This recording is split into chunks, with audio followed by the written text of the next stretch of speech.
सारे शिकूया पुढे जाऊया याचाच ध्यास घेतला आहे डॉक्टर अनिता विभांडिक यांनी. यांचे प्रत्येक विद्यार्थ्याला असलेले वैयक्तिक मार्गदर्शन हे त्याच्या बुद्धीचा सर्वांगीण विकास करण्यासाठी जमेची बाजू ठरते. इथे तुमचा पाल्य नुसता शिकत नाही तर तो घडतो. एक माझं स्लोगन आहे मॅम की साधी राहणे, उच्च विचारसरणी, simple living and high thinking. याच्यावर आम्ही फोकस करतो. माझ्याकडे जे 9-10च्या मुली बघाल ना तुम्ही, अतिशय सिम्पल. त्यांना म्हटलं जास्त सिम्पल राहा तुम्ही, कारण की आपले जे काही गुण आहेत ना ते तुमची क्वालिटी नॉलेज दाखवा. नुसतं बाहेरच्या देखाव्याकडे आम्ही जास्त लक्ष देत नाही आणि म्हणून आमच्या इथं रिजनेबल रेटमध्ये आम्ही मुलांना घडवत असतो. पैशांची व्हॅल्यू देखील जाणवतो की पालकांची जी काही फीज आहे त्याची तुम्ही व्हॅल्यू ठेवा आणि कमी रिजनेबल रेटमध्ये आम्ही विद्यार्थ्यांना चांगल्या पद्धतीने घडवतच असतो. जेव्हा पालक आपल्याकडे विद्यार्थ्याला घेऊन येतात तो एक मातीचा गोळा असतो. कधी कधी दुसऱ्या क्लासेसमध्ये पण जाऊन आलेला असतो. जर फिफ्थला आला तर त्याला मी चांगल्या पद्धतीने मोल्ड करू शकते, पण तो कधी मोठे झाल्यावरही येतात. मग त्यांच्यातले जे काही चांगले गुण आहे, इंटरनल जे काही ॲबिलिटीज आहे त्या आम्ही ऑब्झर्व करून त्याच्या मी फाइंड आउट करतो आणि हा विद्यार्थी काय चांगल्या पद्धतीने करू शकेल, हा डॉक्टर होऊ शकेल का, याचं लर्निंग कॅपॅसिटी किती आहे, त्याच्यावर आमचा फोकस असतो.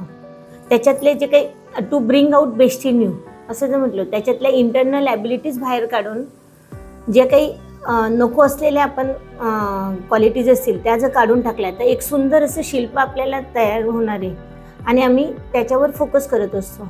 प्रत्येक विद्यार्थ्याला कस्टमाइज आपण म्हणू शकतो त्या पद्धतीने त्याला घडवत असतो की त्याला काय कसली गरज आहे, त्याचा सर्वांगीण विकास. मग तो मानसिक असू दे, शारीरिक असू दे, खिलाडू वृत्ती असू दे, कधी कधी अपयश पचवण्याची क्षमता असू दे, हे सगळ्या गोष्टींवर आम्ही फोकस करतो. बऱ्याचशा आम्ही कॅम्पेनिंग करतो. इथं वेगवेगळ्या ॲक्टिव्हिटीज केल्या जातात.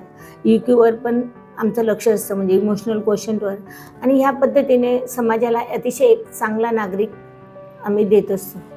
त्याच्यामुळे पालकांनी BDSCवर 100 नाही तर 200% विश्वास ठेवून आमच्याकडे जर ॲडमिशन घेतलं तर त्याला म्हणजे असं सांगत नाही तर आमच्यासमोर ते आता एक्झाम्पल्स आहेत की खूप सारे विद्यार्थी येऊन भेटतात की मॅडम मी तुमच्या म्हणजे किंवा तुमच्या ज्या काही मोटिवेशनमुळे आम्ही आज या पदाला पोचलेलो आहे.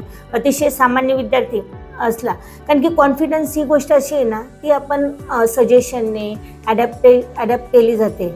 ज्यावेळेस आम्ही सजेस्ट करतो की नाही बाबा तू करू शकतो, यू कॅन डू इट, आणि त्या मुलांमध्ये एक कॉन्फिडन्स येतो आणि त्यांनी म्हणजे अतिशय चांगल्या ठिकाणी ते आज काम करत आहेत. चांगले सायंटिस्ट बनले, चांगले पॉलिटिशियन बनले, इकॉनॉमिस्ट बनलेले आहेत, इंजिनियर डॉक्टर तर बनलेच आहेत. चांगले KM JJ सारख्या नामांकित संस्थेमध्ये आपले विद्यार्थी शिकत आहेत. IITमध्ये IIT मद्रास, IIT कानपूर, पवई सगळ्या ठिकाणी आपल्या स्टुडंटने ॲडमिशन घेतलेलं आहे चांगल्या पद्धतीने. कारण की आम्ही क्वालिटीकडे लक्ष देत असतो, क्वांटिटी मॅटर नाही करत. कारण की आम्हाला नाही जास्त फायदा झाला तरी चालेल, ॲज अ पॅशन मी करत आहे. त्याच्यामुळे पण जे पण बाहेर निघालेले मुलं आहेत ना ते अतिशय एकदम तावून सुलाखून असे चांगलं शिल्प असं चांगलं आपण म्हणजे हिरा जसं घासला जातो सर्व बाजूने, सर्व त्याला पैलू आम्ही करत असतो आणि त्या पैलूने त्याचं एक व्हॅल्यू खूप वाढलेली आहे आता सगळ्या स्टुडंटची. ब्रेन डेव्हलपमेंट स्टडीज सेंटर या ठिकाणी आम्ही लक्ष देतो तर ओव्हरऑल डेव्हलपमेंटवर. मुलांना म्हणजे एका फॅमिलीला एक चांगला नागरिक तर बनवतोच आहे, पण तो इंडियासाठी पण एक चांगला सिटिझन बनवण्याचा आम्ही प्रयत्न करतो आहे. नॉट ओन्ली फॉर ॲकॅडमिक तर त्यांचं चांगली ग्रोथ होतच आहे, परंतु मोरल एज्युकेशन पण दिलं जातं. त्यांच्या पूर्ण सर्वांगीण विकासाकडे आम्ही लक्ष देत असतो. आपण सगळा जो ग्रोथ बघतो की at first we will concentrate on academic. जसं आता आपण बघत असतो आपला जो ट्रायंगल आहे की आपल्या बेसिक नीड्स कंप्लीट झाल्यावर मग आपण एज्युकेशन हेल्थकडे जातो, मग आपण एंटरटेनमेंटला, चॅरिटीला एक स्टेज आपण चढत जाणार आहे. त्याच पद्धतीने आम्ही first we will give priority to academic. If academic basic